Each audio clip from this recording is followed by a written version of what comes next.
I didn't care what people said about me, but I actually care about what people think about me. This is Entrepreneurs the Playbook, where I give you access each week to the world's greatest athletes and executives about their personal and professional playbook and what has made them champions on and off the field. This is the Playbook.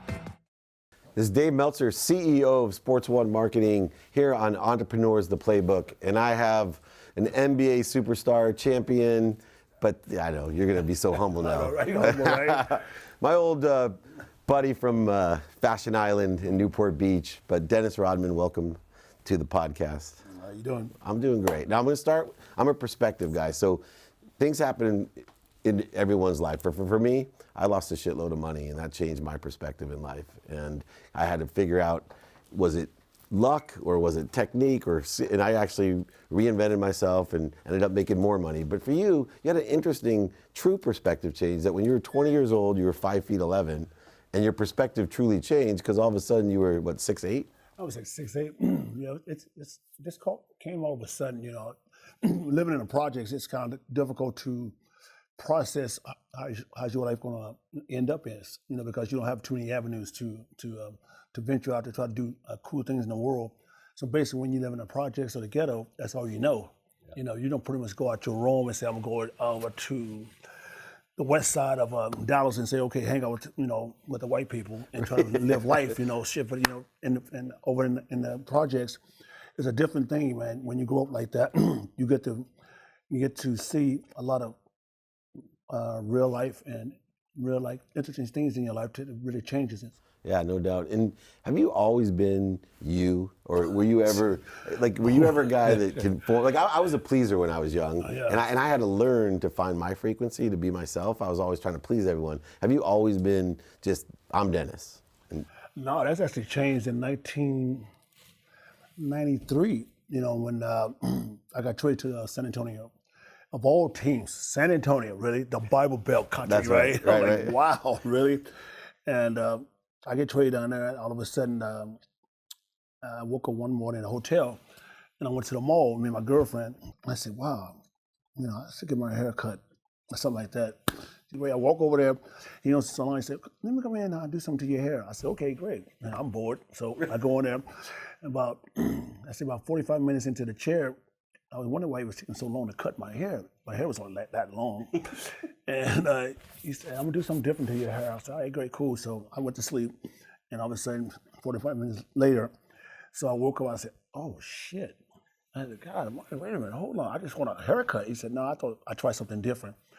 So he cut my hair into a mohawk, and it's blonde. And I'm like, oh man, I didn't expect that, right? Yeah, of all things.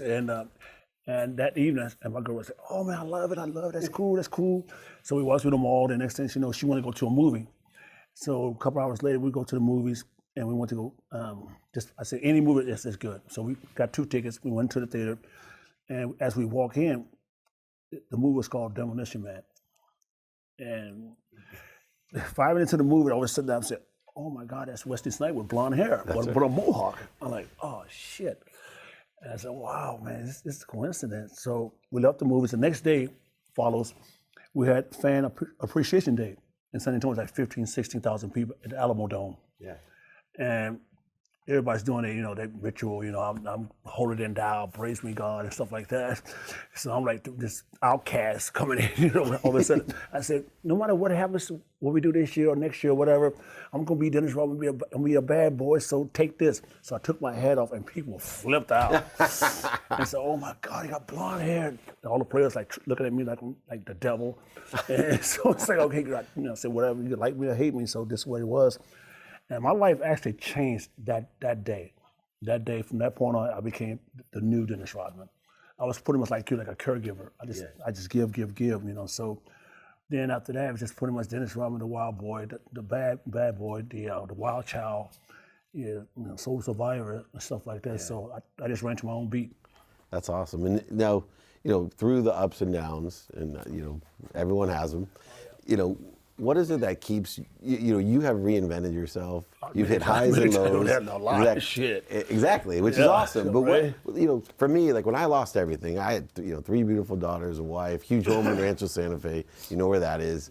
And I woke up And I literally was to the point where I was like, God, if I can look up, I can get up. Because I screwed up massively, right? Hanging out with the wrong people, doing the wrong things, because I was retired in my 30s. And that time got to me, and I sat there, I go, I had a lot of money. I had a golf course, a ski mountain. I lost a lot of money. And I'm sitting there going, but what kept me going was I went back to childhood, because I grew up as a single mom, 6 kids, and I decided, you know what, I'm just gonna live my life by what I learned, right? Just straight character stuff, gratitude. I'm gonna be grateful for everything I have that's important, instead of following all this false shit that I was working so hard for, being accountable for it. I stopped blaming everybody else that I lost my money and just said, I'm the one that did it.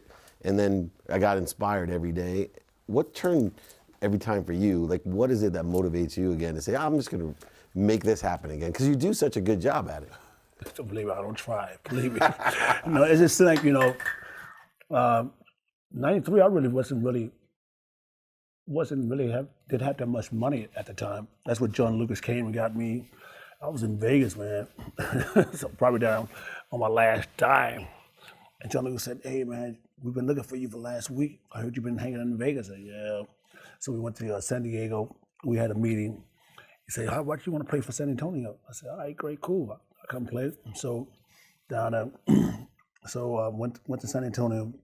And that was really something weird, man. It was just so different than Detroit, Right. San Antonio, Detroit, Detroit's more like the hardworking man, and just do the dirty work and go home, eat, and get back up to work again. But in San Antonio, it's more like, you have to live by the Bible. Right. And everyone's like, so religious, and in the same sense, they're so country too, and they live right there on the border. So it's like it's a lot of ups and downs down in San Antonio, but it's more structural for people to get their minds right, get their lives together. So basically, I went down there pretty much to get my life together. But as for sports, yes, that helped me out a lot. But as far as the lifestyle, I got a bit of a little buy-in, because people couldn't accept me being a basketball player, and it's more like an entertainer off the court. Right. So I started wearing like women's clothes, like bras, Yeah. everything. I started wearing everything. So dressed as drag queens and stuff like that. So I dressed up makeup, and they was like, whoa, wait a minute, we can't have that here. And I remember I was changing my hair so much, and we go on a plane, go to a away game. I'll sit here, Dave Robertson sit here, and Dave Robertson just sit there and just look at me, just weird as fuck.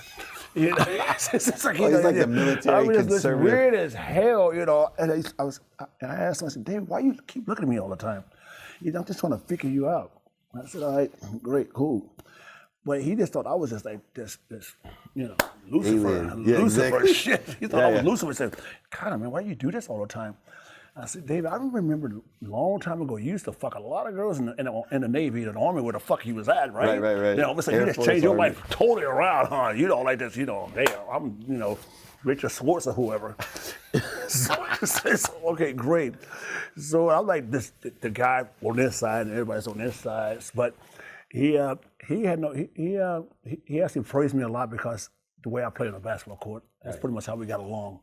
And we always battle each other in practice and push each other. So that's pretty much the reason why I stayed in San Antonio, because they knew I could win. They knew I was very competitive. I wasn't out there for show. I was out there to win. Yeah. So nothing against San Antonio. Thank you for letting me go.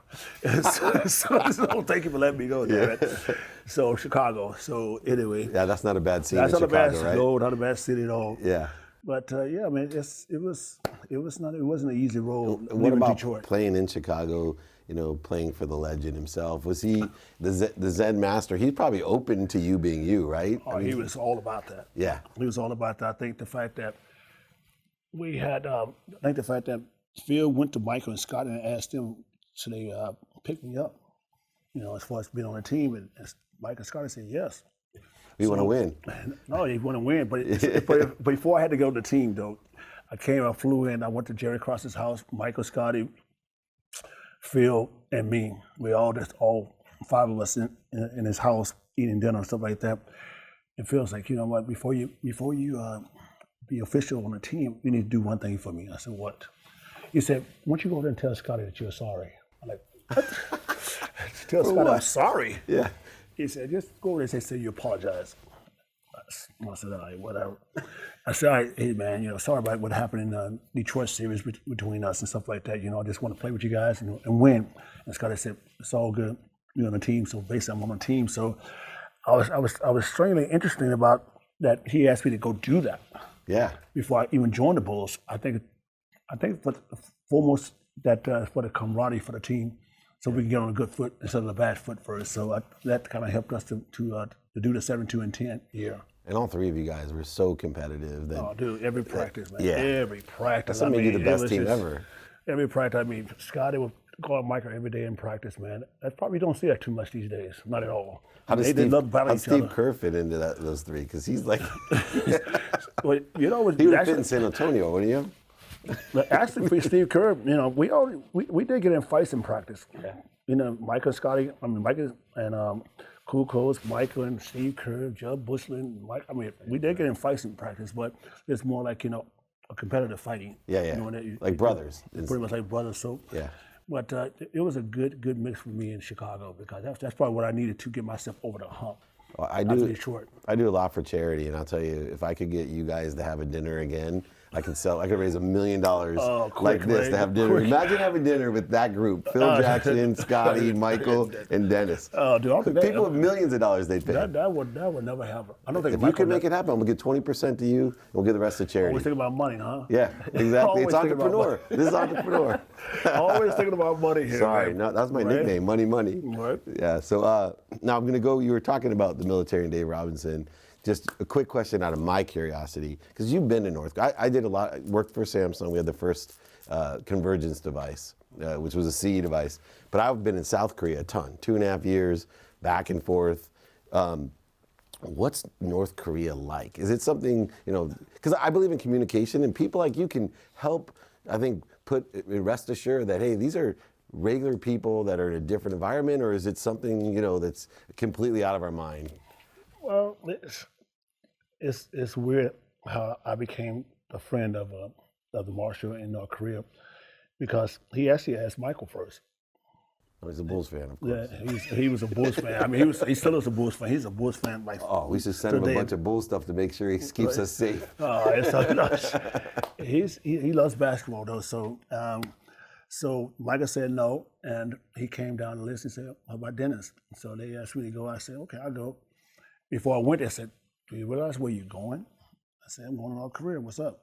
I'm thinking I'm just going to do an appearance, right? Yeah. Oh, okay. I'm going to do an appearance, like a paid appearance as usual. He said, "No, do you realize where you're going?" I said, "I'm going to North Korea. So what's the problem?" He said, that we have differences between America and North Korea. That they want to bomb us, they want to kill us and stuff like that. I said, "That's not my problem." Right. That's not my fucking problem. So let's actually do it, then it becomes a problem. That's not my problem, right? So I go over there. It was like being God over there. Like Jesus just walked in the building. Really? And the people just all the leaders all on the tarmac, come off the planes like, whoa. I'm like, damn, this is like really serious shit. So I walk on the plane, everybody's shaking my hand. Oh my God, we're happy you're here. Okay, great. So we go inside and sit down, just sit around like 100 people around like a big square.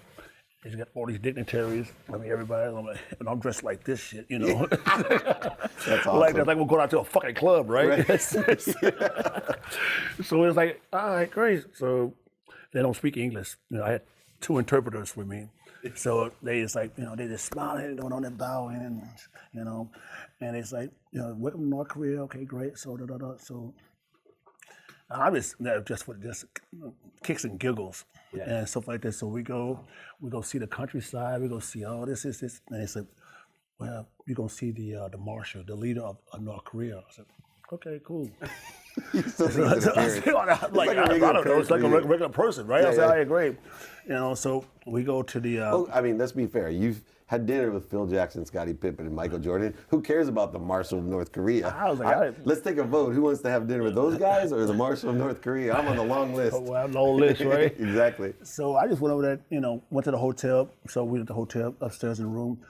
It's like 50 people up there for dinner. It's like a big square thing. Everybody's, how they do, dignitary shit. And it's just food everywhere. There's food. I'm like, goddamn. Next thing you know, he walks in. He's about 8 tall, right? He walks in, and everybody stands up.